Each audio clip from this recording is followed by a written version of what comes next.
मैं 83 साल की हूँ और मुझे आपको कुछ ऐसा बताने की ज़रूरत है जो थोड़ा चुभ सकता है। मैं इसे नरमी से कह रही हूँ, लेकिन मैं इसे मीठा नहीं बनाऊंगी। मैंने बहुत ज़्यादा साल चीज़ों को नरम करते हुए बिताए और उसे दयालुता कहा। मैंने लोगों को सिखाया कि मुझे कैसे अपमानित करना है।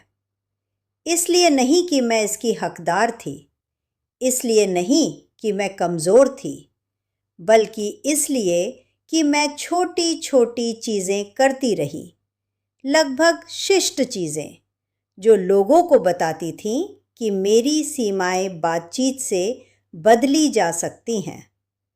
और कुछ लोग, खासकर जो आपके सबसे करीब होते हैं, अगर आप उन्हें अनुमति दें तो वे आपको आपकी गरिमा से ही बाहर मोल तोल कर देंगे। और देखिए, मुझे पता है आप क्या सोच रहे हैं। लॉरा ग्रेस, मैं यह नियंत्रित नहीं कर सकती कि दूसरे लोग कैसे व्यवहार करते हैं। आप सही हैं, आप नहीं कर सकते। मैं विंसेंट से कुछ भी नहीं करवा सकती थी। मैं अपने बच्चों को मेरे साथ कोमलता से पेश आने के लिए मजबूर नहीं कर सकती थी।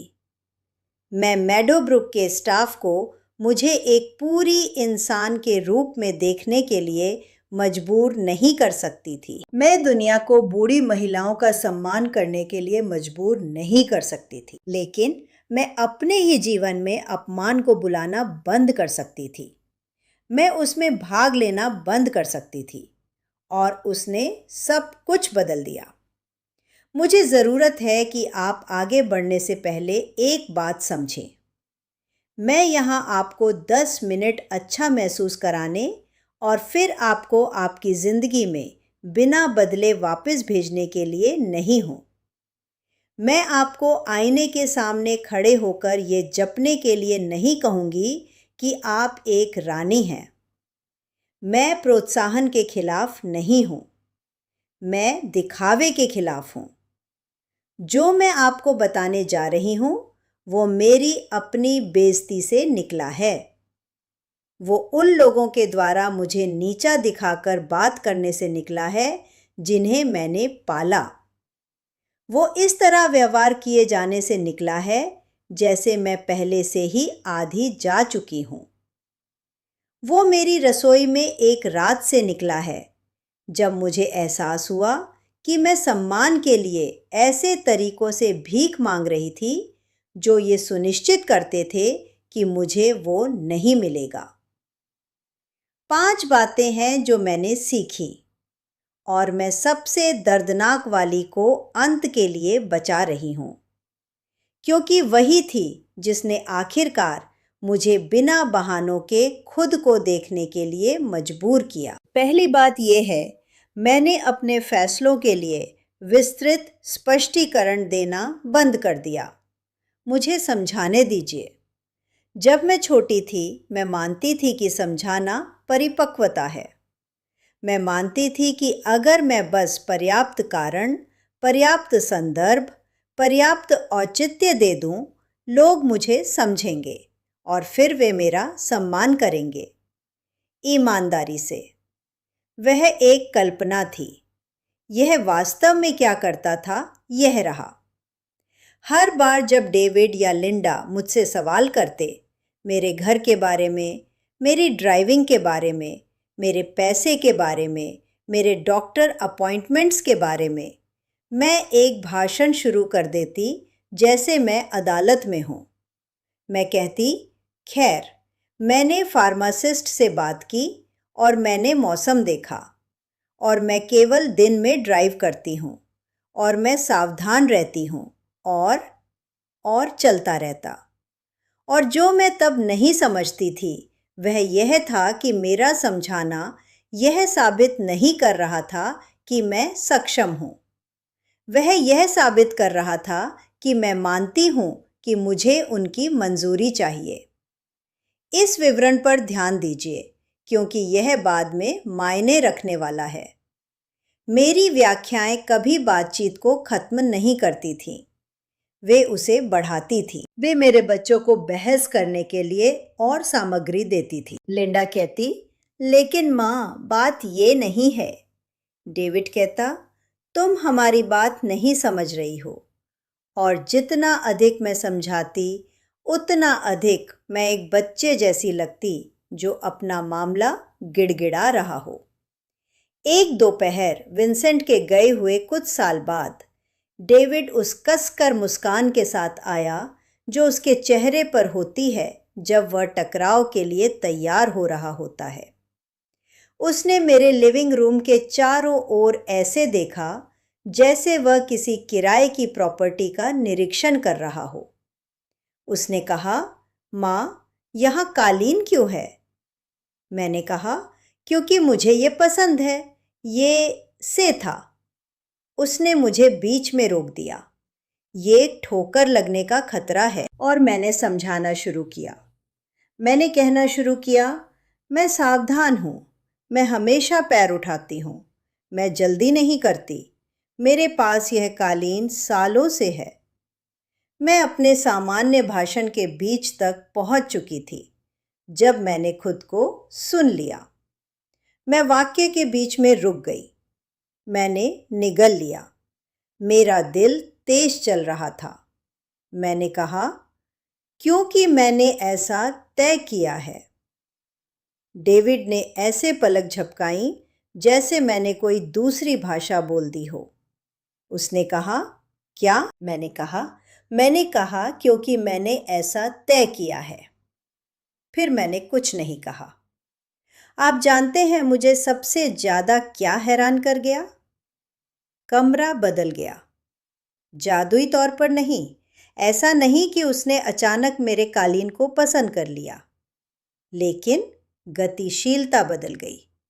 वह अब अदालत वाले ब्रीफ से बहस नहीं कर सकता था क्योंकि मैं एक पेश नहीं कर रही थी। उसे इस तथ्य का सामना करना पड़ा कि वह एक वयस्क से बात कर रहा था। सालों में पहली बार मुझे अपनी ही सत्ता लौटती हुई महसूस हुई। दूसरी बात यह है, मैं चुप्पी के साथ सहज हो गई। न कि रूठी हुई चुप्पी, न कि मैं गुस्से में हूं और मैं तुम्हें सजा दूंगी वाली चुप्पी। मेरा मतलब असली चुप्पी से है। वह किस्म जहां मैं असहजता ठीक करने के लिए हड़बड़ी नहीं करती। जब कोई कुछ अपमानजनक कहता है, खासकर कोई परिवार का सदस्य, तो एक रिफ्लेक्स होता है कि तुरंत बीच में घुसकर उसे नरम कर दिया जाए। शांति बनाए रखने के लिए, हंसने के लिए, समझाने के लिए, अपने ही अस्तित्व के लिए माफ़ी मांगने के लिए। मैं पहले ऐसा करती थी। मैं हवा को ऐसे भरती थी जैसे मेरी जिंदगी उस पर निर्भर हो। फिर गिरना हुआ। मैंने आपको इसके बारे में पहले बताया है, लेकिन मैं आपको वह हिस्सा बताने जा रही हूँ जिसे ज़्यादातर लोग छोड़ देते हैं। मैं गिरी और उठ नहीं सकी और मैं 11 घंटे फर्श पर थी। मैं कमरे के पार अपना फ़ोन बजता सुन सकती थी और मैं उसे पहुंच नहीं सकती थी। मैंने अपने ऊपर पेशाब कर दिया। मुझे ठंड लगी, फिर मुझे गर्मी लगी, फिर मुझे खालीपन महसूस हुआ। मैं हार मानना चाहती थी। और जब मेरे बच्चों को पता चला, उन्होंने सिर्फ चिंता नहीं की, वे घबरा गए। और घबराहट जल्दी ही नियंत्रण में बदल सकती है। वे मेरे अस्पताल के बिस्तर के आसपास खड़े थे और मेरे बारे में ऐसे बात कर रहे थे जैसे मैं सो रही हूँ। वे कहते, वह अकेली नहीं रह सकती। वे कहते, यह असुरक्षित है। वे कहते, हमें कुछ करना होगा। मैंने कहा, मैं यही हूँ। और डेविड ने कहा, माँ, शुरू मत करो। वह वाक्य, शुरू मत करो, जैसे मैं एक झंझट हूँ, जैसे मेरी राय एक तंत्रुम हो। अतीत में मैं प्रतिक्रिया देती, मैं बहस करती, मैं रोती, मैं उनसे मुझे देखने की भीख मांगती। इसके बजाय मैं चुप हो गई। मैंने डेविड को देखा। मैंने चुप्पी को वही रहने दिया। मैंने उसे खींचने दिया। मैंने घूरा नहीं। मैंने हंसी हंसी में तिरछा नहीं देखा। मैंने बस उसे महसूस करने दिया कि उसने क्या कहा था। उसने अपना वजन बदला। लिंडा ने नजरें फेर ली। एमा ने अपनी पर्स की स्ट्रैप से छेड़छाड़ शुरू कर दी। माइकल ने गला साफ किया और तभी मैंने उसे देखा। वे मेरी प्रतिक्रिया पर भरोसा कर रहे थे ताकि वे मुझे भावुक का लेबल लगा सकें और आगे बढ़ जाएं। चुप्पी ने वो उनसे छीन लिया। चुप्पी निष्क्रिय नहीं होती। चुप्पी एक विकल्प है। चुप्पी कहती है, मैंने तुम्हें सुना और मैं तुम्हारे लिए नाचने नहीं वाली। तीसरी बात, और ये वो है जो तब तक अत्यधिक लगती है जब तक आप काफ़ी लंबा नहीं जीते। ये है कि मुझे रिश्ते को खोने के लिए तैयार होना पड़ा। हर रिश्ता नहीं, पहली असहमति पर नहीं, लेकिन मुझे पहुंच खोने, मंजूरी खोने, नज़दीकी के भ्रम को खोने के लिए तैयार होना पड़ा, अगर कीमत मेरी गरिमा थी। क्योंकि अगर मैं कुछ भी खोने के लिए तैयार नहीं होती तो मैं सब कुछ स्वीकार कर लेती। यही कहानी भारी हो जाती है। जब मेरे बच्चों ने मेडोब्रुक के लिए दबाव बनाया, उन्होंने प्यार को एक लीवर की तरह इस्तेमाल किया। उन्होंने कहा, यह मेरी सुरक्षा के लिए है। उन्होंने कहा, यह अस्थायी है। उन्होंने कहा, अगर तुम हमसे प्यार करती हो तो तुम यह करोगी। मुझे बोझ जैसा लगा। मुझे फंसा हुआ लगा। मैं गई 30 दिनों के लिए। और मैं चाहती हूँ कि आप एक बात जानें, मैं मेडोब्रुक में एक वीर विद्रोही की तरह नहीं चली गई। मैं एक डरी हुई बूढ़ी औरत की तरह भीतर गई जो डरी हुई न दिखने की कोशिश कर रही थी। पहले हफ्ते मैंने सहयोग किया।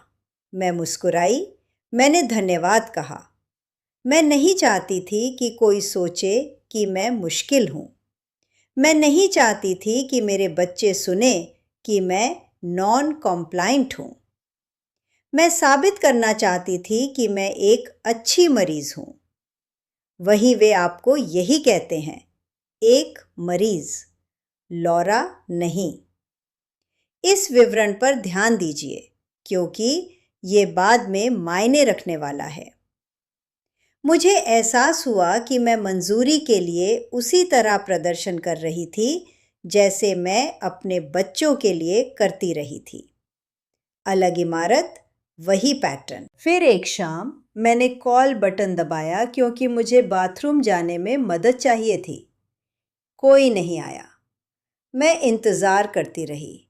मैंने फिर दबाया। मैं इंतज़ार करती रही। रुको, ये और भी खराब हो जाता है। मैंने खुद ही खड़े होने की कोशिश की क्योंकि मैं खुद को गीला नहीं करना चाहती थी। मेरे पैर कांप रहे थे। मैंने बिस्तर के किनारे को पकड़ा। मैं आधे तक पहुंची और फिर मुझे वापस बैठना पड़ा, जोर से।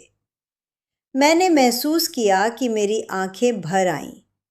मैं अकेली नहीं थी, मैं शक्तिहीन थी और वो मेरी सीमा थी। मैंने तय किया कि मैं अपने ही बच्चों से लड़ना पसंद करूंगी, बजाय इसके कि मैं ऐसे स्थान में गायब हो जाऊं इससे पहले कि मुझे होना पड़े। मैंने तय किया कि मैं चाहूंगी कि वे मुझसे नाराज हों, बजाय इसके कि वे धीरे धीरे भूल जाएं कि मैं कौन थी। तो मैं कुछ खोने के लिए तैयार हो गई। उनकी मंजूरी, उनका आराम, मेरी वह संस्करण जो उनकी जिंदगी आसान बनाती थी। वही तैयार होना मुझे वहां से बाहर ले आया। चौथी बात यह है, मैंने लोगों के मेरे बारे में कैसा महसूस करते हैं उसे बदलने की कोशिश करना बंद कर दिया। और इस पर ध्यान देना शुरू किया कि मैं क्या स्वीकार करूंगी और क्या नहीं। मुझे समझाने दीजिए। सालों तक मैं चाहती थी कि मेरे बच्चे मुझे समझें। मैं चाहती थी कि वे देखें कि मैं अभी भी सक्षम हूँ, अभी भी तेज हूँ, अभी भी अपनी जिंदगी चाहने की हकदार हूँ। मैं सोचती थी कि अगर मैं बस सही शब्द ढूंढ लूँ, वे ढीले पड़ जाएंगे। लेकिन बात यह है, दूसरे लोगों की भावनाएं एक दरवाज़ा नहीं है जिसे मैं बाहर से खोल सकती हूँ। तो मैंने फोकस बदल दिया। मैंने उन्हें मनाने की कोशिश करना बंद कर दिया। मैंने परिणाम तय करना शुरू किया। जब लिंडा मुझसे ऐसे बात करती जैसे मैं एक किशोरी हूँ, मैंने बहस करना बंद कर दिया। मैंने कहा, मैं अब फ़ोन रख रही हूँ। हम तब बात कर सकते हैं जब हम सम्मानपूर्वक बात कर सके। फिर मैंने कर दिया।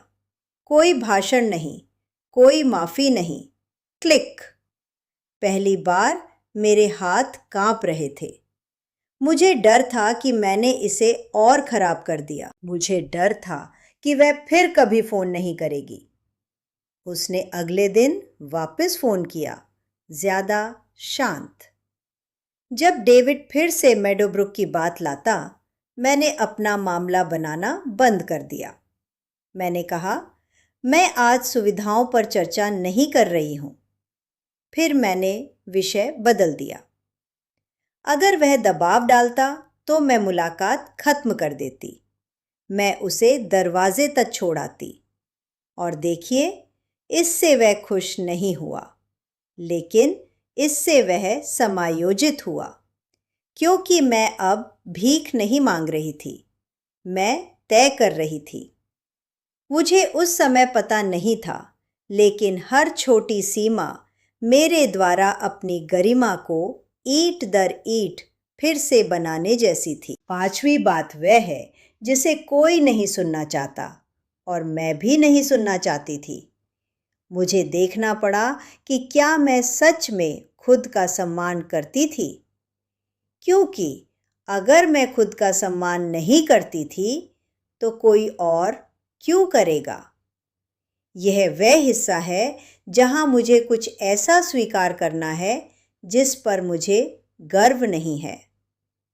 सालों तक मैंने अपने बच्चों को यह सोचने के लिए प्रशिक्षित किया कि मेरी भावनाएं उनका काम है। जब मैं चिंतित होती, मैं कॉल करती। जब मैं ऊबती, मैं कॉल करती। जब मुझे आश्वासन चाहिए होता, मैं कॉल करती।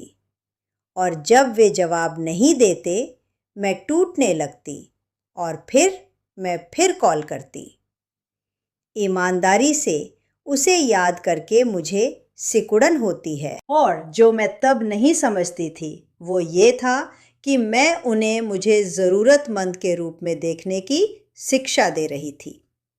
मैं उन्हें सिखा रही थी कि मेरी शांति उनकी तुरंत प्रतिक्रिया पर निर्भर करती है। मैं अपने मूड पर उन्हें शक्ति दे रही थी। वह जुड़ाव नहीं है, वह निर्भरता है। और एक बार जब आप निर्भर हो जाते हैं, लोग आपको कमतर समझकर व्यवहार करने लगते हैं, कभी-कभी बिना मतलब के भी। तो मैंने खुद को बदलने पर मजबूर किया। इसलिए नहीं कि मैं सख्त बनना चाहती थी, इसलिए क्योंकि मैं चाहती थी कि मेरा सम्मान हो। मैंने दिनचर्याएं बनाई।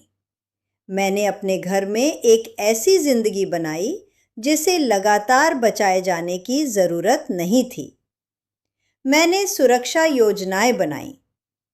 मैंने ऐसे जीने का अभ्यास किया जैसे मैं अपनी ही ध्यान की हकदार हूँ।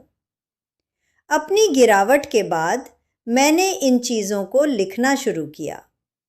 छोटे नियम, छोटे स्क्रिप्ट, अपने लिए याद दिलाने वाली बातें, जैसे समझाओ मत, चुप्पी का उपयोग करो, कॉल खत्म करो, तुम्हें ना कहने की अनुमति है। मैंने उन्हें एक नोटबुक में लिखा, क्योंकि जब मैं डरती थी तो मुझे उनकी ज़रूरत होती थी। मेरा उन्हें साझा करने का इरादा नहीं था। मुझे उस समय पता नहीं था, लेकिन क्लेयर ने वह नोटबुक ढूंढी और कहा, दादी, दूसरी महिलाओं को इसकी ज़रूरत है। उसने मुझे इसे ऑनलाइन डालने में मदद की। उसने इसका नाम स्वतंत्रता के लिए संपूर्ण मार्गदर्शिका रखा। मुझे अभी भी इसके बारे में अजीब लगता है, ईमानदारी से, लेकिन मैं आपको अब बता रही हूँ क्योंकि यह उस हिस्से का भाग है जिससे मैंने फिर से खुद का सम्मान करना सीखा। और अब मैं आपको शुरुआत पर वापस ले जा रही हूँ, क्योंकि मैंने वादा किया था कि सबसे भारी हिस्सा अंत में होगा। सबसे भारी हिस्सा ये है, कभी कभी जो लोग आपका अपमान करते हैं वे कभी स्वीकार नहीं करेंगे कि उन्होंने किया।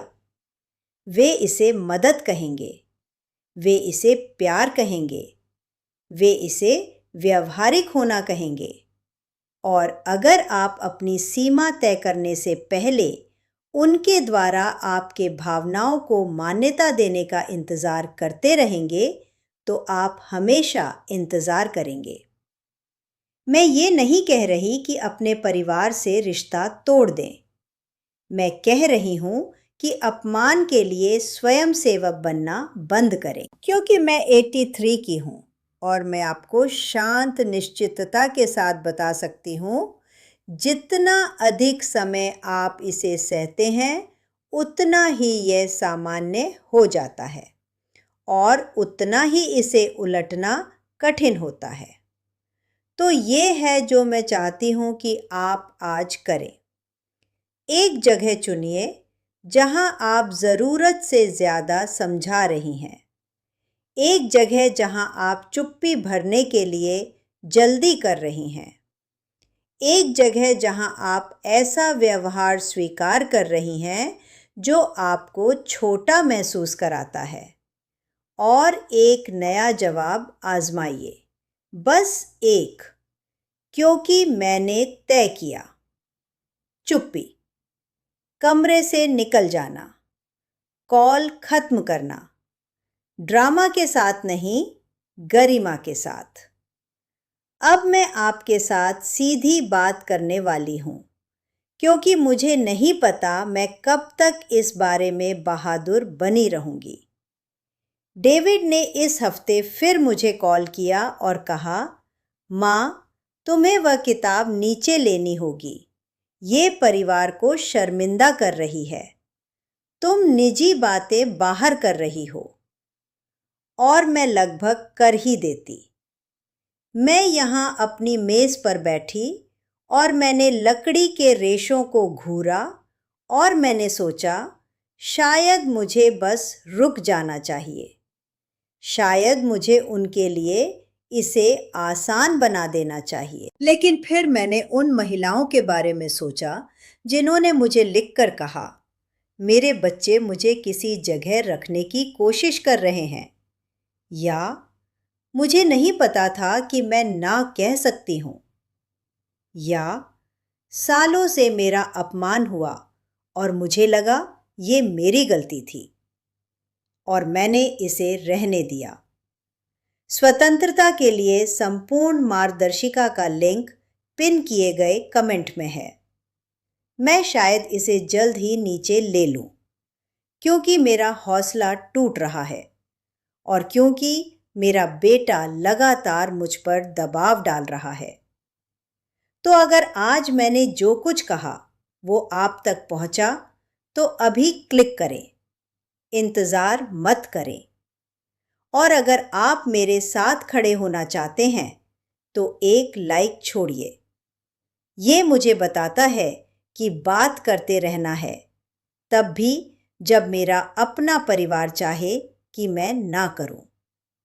मैं आपके हर कमेंट को पढ़ती हूं, हर एक। अगर आपका अपमान हुआ है और आप फिर से अपनी रीढ़ ढूंढने की कोशिश कर रहे हैं तो मुझे बताइए, मैं यहाँ हूँ। सब्सक्राइब करें अगर आप बात जारी रखना चाहते हैं। हर हफ्ते मैं इस मेज़ पर बैठती हूँ और आपको सच बताती हूँ, क्योंकि किसी को तो करना है, क्योंकि हम हर उम्र में सम्मान के हकदार हैं, खासकर इस उम्र में।